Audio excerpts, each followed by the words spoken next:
नमस्कार दोस्तों, मैं हरजीत सिंह आपका स्वागत करता हूं साइंटिफिक सनातन में। दोस्तों, जैसा कि हमारी हर वीडियो में सनातन और साइंस का संबंध दर्शाया जाता है, ठीक वैसे ही हम आज भी एक मुद्दा लेकर आए हैं। दरअसल दोस्तों, आज हम बात करने जा रहे हैं शिव जी के 7 मंदिरों के बारे में, जो उत्तर से लेकर दक्षिण तक एक ही सीधी रेखा में बनाए गए हैं। आज के समय में जहां साइंस ने इतनी तरक्की कर ली है, लेकिन फिर भी एक दीवार को सीधा बनाने में मिस्त्री को काफी मशक्कत करनी पड़ती है। तो आप अंदाजा लगाइए कि इतने बड़े भारत देश में कैसे ये मंदिर बनाए गए होंगे, और वो भी कोई एक व्यक्ति ने एक समय पर नहीं बनाए। ना ही इतना बड़ा कोई फीता था कि इसको नापा जा सके, ना ही गूगल मैप था, ना ही हवाई जहाज थे, ना ही कोई और मशीनरी।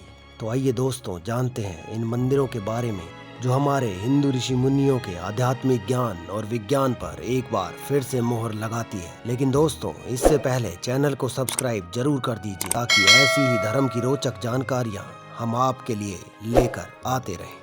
दोस्तों, केदारनाथ से लेकर रामेश्वरम तक एक ही रेखा में शिव जी के 7 मंदिर हैं, जो प्राचीन और अद्भुत हैं। इनमें 5 मंदिर पंच तत्वों का प्रतिनिधित्व करते हैं। इन्हें पंचभूत का प्रतीक भी माना जाता है। सभी ज्योतिर्लिंग का केंद्र उज्जैन के महाकालेश्वर को माना जाता है। प्राचीन समय में इसी स्थान से पूरे विश्व भर का समय निर्धारित होता था। क्या यह हैरानी की बात नहीं है दोस्तों, कि एक ऐसे समय में जहां किसी भी प्रकार के कोई भी साधन नहीं होते थे, उज्जैन के ज्योतिर्लिंग को इन सभी मंदिरों का केंद्र माना गया। उसके बाद जब पृथ्वी पर काल्पनिक रेखा कर्क का निर्धारण हुआ, तब उस रेखा का मध्य उज्जैन ही निकला। पूरे भारत में बने शिव मंदिर और ज्योतिर्लिंगों से कुछ न कुछ मान्यताएं जुड़ी हुई हैं, और सभी से कुछ रहस्य भी जुड़े हैं। ठीक इसी तरह उत्तराखंड के केदारनाथ और दक्षिण भारत के रामेश्वरम के बीच भी गहरा रहस्य है। केदारनाथ और रामेश्वरम दोनों शिव मंदिर हैं। केदारनाथ और रामेश्वरम के बीच की दूरी लगभग 2382 किलोमीटर है, और दोनों ज्योतिर्लिंगों के बीच 7 ऐसे शिव मंदिर हैं जो कि प्राचीन और अद्भुत हैं। गौर करने वाली बात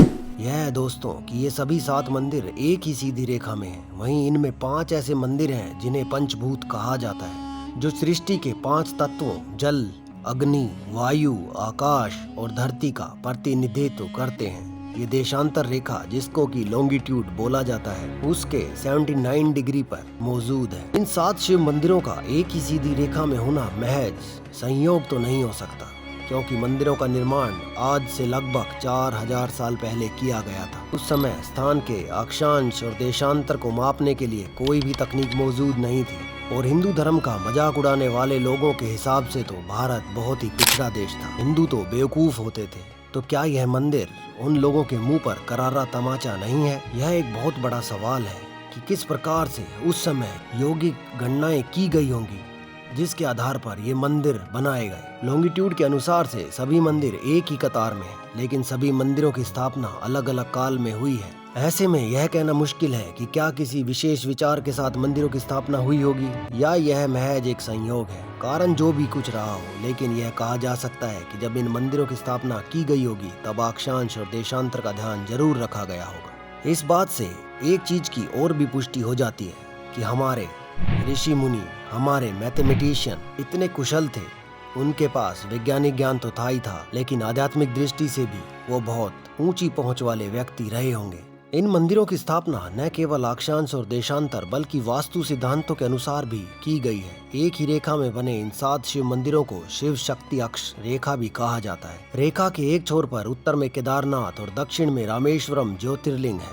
यह शिव रेखा उत्तर को दक्षिण से जोड़ती है। तो दोस्तों, आइए जानते हैं इस शिव रेखा के बारे में भी, जो उत्तर को दक्षिण से जोड़ती है। यह रेखा शुरू होती है केदारनाथ से। उत्तराखंड के रुद्रप्रयाग जिले में केदारनाथ मंदिर स्थित है। इसे अर्ध ज्योतिर्लिंग कहा जाता है। यह मंदिर 79.0669 डिग्री लॉन्गिट्यूड पर स्थित है। मंदिर का निर्माण जन्मेजय ने कराया था, और जीर्णोद्धार आदि शंकराचार्य ने किया था। केदारनाथ के बाद इसी रेखा में अगला मंदिर कालेश्वर आता है। तेलंगाना के करीमनगर जनपद में स्थित कालेश्वरम मंदिर में शिव को त्रिलिंग देशम यानी 3 लिंगों की भूमि के रूप में पूजा जाता है। यहाँ 2 शिवलिंग हैं, जिन्हें शिव और यम का प्रतीक माना गया है। ये मंदिर 79.54 डिग्री ईस्ट लॉन्गिट्यूड पर स्थित है। उसके बाद इसी रेखा में अगला मंदिर श्री कालाहस्ती मंदिर आता है। यह मंदिर आंध्र प्रदेश के चित्तूर जिले के श्री कालाहस्ती नामक स्थान पर स्थित है। जो कि तिरुपति से महज 36 किलोमीटर की दूरी पर है। इस मंदिर को 5 तत्वों में वायु तत्व के लिए जाना जाता है।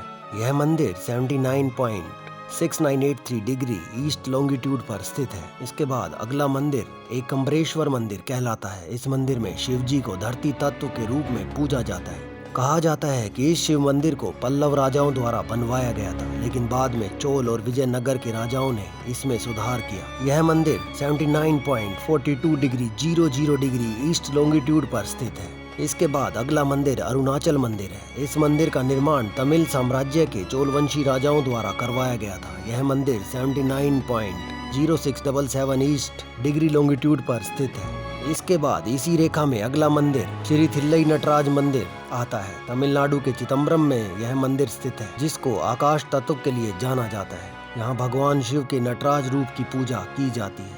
यह मंदिर 79.6935 ईस्ट डिग्री लॉन्गिट्यूड पर स्थित है।